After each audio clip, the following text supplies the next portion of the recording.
Jeritan mayat ketika sedang dimandikan.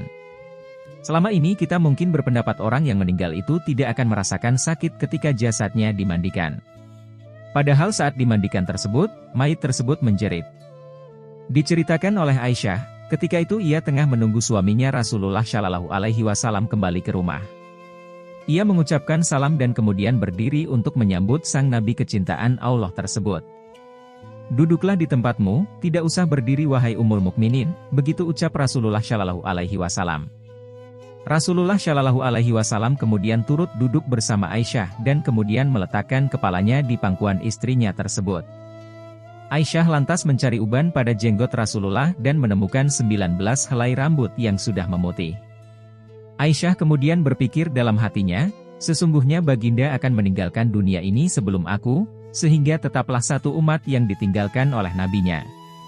Maka ia pun menangis sehingga mengalir air matanya jatuh menitis pada wajah baginda Rasulullah. Sadar terkena tetasan air mata istrinya, Rasulullah pun kemudian terbangun dari tidurnya. "Wahai Ummul Mukminin, apa yang membuatmu menangis?" tutur Rasulullah. Aisyah kemudian menceritakan apa yang ia rasakan setelah melihat uban-uban Rasulullah Shallallahu Alaihi Wasallam tersebut.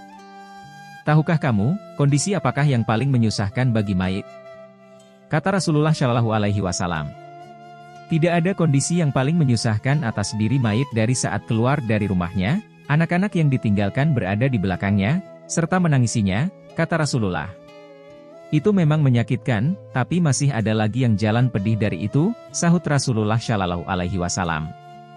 "Tidak ada kondisi yang lebih berat atas diri mayit dari saat dia dimasukkan dalam liang lahat dan dikubur di bawah tanah, para kerabat, anak dan istrinya meninggalkannya pulang.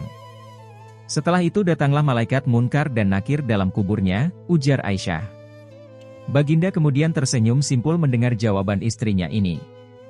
Beliau lantas menjelaskan bahwa sesungguhnya saat yang paling berat bagi mayit adalah ketika datangnya tukang memandikan mayit. Pemandi jenazah biasanya akan melepaskan cincin yang dipakai si mayit, melepaskan pakaiannya kemudian memandikannya. Saat itu, ruh akan menjerit kuat di mana suaranya dapat didengar oleh seluruh makhluk kecuali jin dan manusia. "Apa yang diserukan oleh ruh itu, ya Rasulullah?" tanya Aisyah. "Hai tukang memandikan, demi Allah aku memohon kepadamu agar engkau mencopot pakaianku dengan pelan-pelan, karena sesungguhnya saat ini aku sedang istirahat dari sakitnya pencabutan nyawa dari malaikat maut," begitu ungkap Rasulullah Shallallahu Alaihi Wasallam. Aisyah kemudian semakin penasaran, "Lalu apa yang diserukan lagi oleh ruh?" tanya Aisyah lagi. "Hai tukang memandikan, demi Allah jangan engkau tuangkan air panas, jangan engkau gunakan air panas dan jangan pula air dingin. Sesungguhnya jasadku telah terbakar sebab dicabutnya nyawaku," papar Rasulullah.